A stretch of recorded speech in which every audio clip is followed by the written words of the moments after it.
Quem nunca errou? Até mesmo o mais sábio dos reis pode tropeçar. E Salomão não foi exceção. Ele foi uma figura de destaque na história de Israel. Ele recebeu destaque não apenas por ter sido sucessor de seu pai, o rei Davi. Salomão era conhecido como o rei mais sábio e próspero que já governou a nação de Israel, responsável por construir o primeiro templo em Jerusalém, e seu reinado é lembrado por suas notáveis contribuições para o povo de Israel. Porém, em sua velhice, Salomão começou a adorar outros deuses, o que levou o seu reinado à beira do abismo. Salomão era filho do rei Davi e Batseba. Não há relatos na Bíblia sobre sua infância e juventude. O rei Salomão governou sobre Israel por cerca de 40 anos aproximadamente, entre 971 e 931 a.C. A ascensão de Salomão ao trono de Israel ocorreu em um contexto marcado por desafios e intrigas familiares. Adonias, filho de Agite com Davi, seu pai, tentou de todas as maneiras ocupar o trono, fazendo inclusive uma festividade de coroação. Adonias se autoproclamou rei sobre Israel. Porém, Salomão foi o escolhido por Deus para ser sucessor de seu pai Davi no trono, para reinar em Israel, e assim aconteceu. Quando foi coroado, não tinha mais do que 18 anos de idade, iniciou seu reinado, promovendo estabilidade e unidade no reino. A característica mais proeminente que o destacou entre os líderes da sua época foi sua notável sabedoria e suas obras.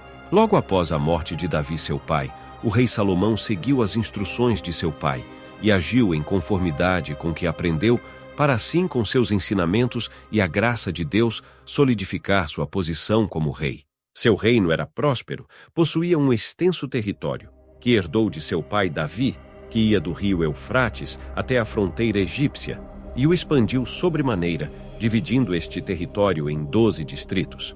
Cada distrito tinha um oficial, responsável de prover sustento para a corte durante o ano.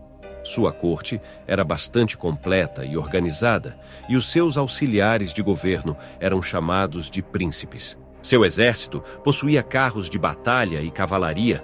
Ele também construiu novas estradas e estabeleceu fortalezas nas fronteiras para guardar as rotas de comércio. Era um excelente negociador e estrategista. Controlando estas rotas, teria muito retorno financeiro. 1 Reis 4:1-28. Além disso, ele foi um grande diplomata. E durante todo o seu reinado, raramente Israel precisou se preocupar com alguma ameaça militar estrangeira. O rei Salomão também firmou um contrato com comerciantes do Egito para o comércio de cavalos e carros e, por sua vez, os exportava aos heteus e sírios, obtendo, é claro, um bom lucro. De todas as construções realizadas durante seu reinado, certamente o templo em Jerusalém foi a mais importante delas. Conforme a promessa do próprio Deus, Salomão executou o projeto de seu pai de construir um templo para abrigar a Arca da Aliança. O templo construído por Salomão ficava localizado no Monte Moriá, o lugar onde o rei Davi havia edificado um altar ao Senhor, e antes disso, provavelmente Abraão teria subido com Isaque para sacrificá-lo ao Senhor. Mas apesar de Davi ter coletado materiais para a construção do templo, foi somente no 4º ano do reinado de Salomão que ele começou a ser construído. Como sabemos, além da riqueza, o rei Salomão ficou conhecido por sua sabedoria. Sabedoria esta que ele recebeu durante a visita de Deus em um sonho. Deus ofereceu a Salomão a oportunidade de escolher qualquer coisa que ele desejasse. E Salomão não pediu riquezas, longevidade ou a derrota de seus inimigos. Em vez disso, ele pediu sabedoria para governar seu povo com justiça e discernimento, expressando sua humildade e reconhecendo a responsabilidade de liderar o povo de Israel. Deus viu nele um líder sábio e temente. Deus elogiou a escolha do rei e, por isto, além de conceder-lhe sabedoria, também concedeu riquezas e honra, as quais nenhum rei em toda a história de Israel obteve, nem antes e nem depois dele. Um dos episódios bíblicos que destaca esta sabedoria do rei Salomão é onde cita o episódio de 2 mães que disputavam a maternidade de uma criança. Estas 2 mulheres deram à luz a uma criança na mesma época. No entanto, Uma das crianças morreu, levando ambas as mulheres a reivindicar a criança sobrevivente como sendo sua própria. Diante desse impasse, as mulheres compareceram diante do rei Salomão em busca de justiça.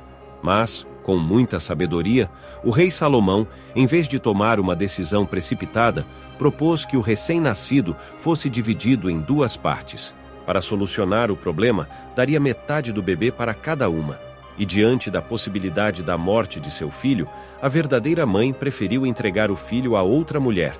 Mas a outra mãe, que não era biológica, concordou com a proposta de divisão.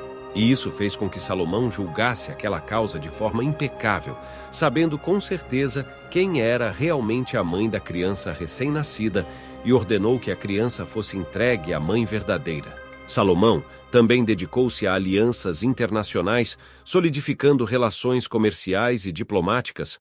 A visita da rainha de Sabá, que veio para testar a sabedoria de Salomão, é um exemplo notável dessas relações externas. Esses acontecimentos foram registrados no livro de 1 Reis 10, 1 ao 13, e no segundo livro de Crônicas 9, 1 ao 12.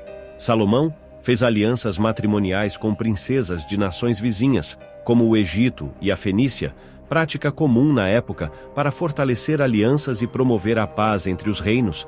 No entanto, ao longo de seu reinado, Salomão não foi imune a falhas. Sua história também está marcada por erros e desvios, que eventualmente tiveram consequências significativas em seu reinado e na história de Israel. Salomão teve muitas mulheres estrangeiras além da filha de Faraó, contrariando a lei de Deus que proibia casamentos com mulheres que adoravam outros deuses. Estas esposas estrangeiras trouxeram consigo suas práticas religiosas e, gradualmente, exerceram uma influência negativa sobre Salomão, que em sua velhice começou a praticar uma adoração mista. Salomão se afastou de Deus e, não seguindo os preceitos que aprendeu com seu pai Davi, e por influência de suas esposas, estava adorando não somente o Deus de Israel, mas também outros deuses. O ponto culminante desse desvio foi a construção de templos para os ídolos em honras a divindades de suas esposas, um ato que contradizia diretamente os mandamentos dados por Deus.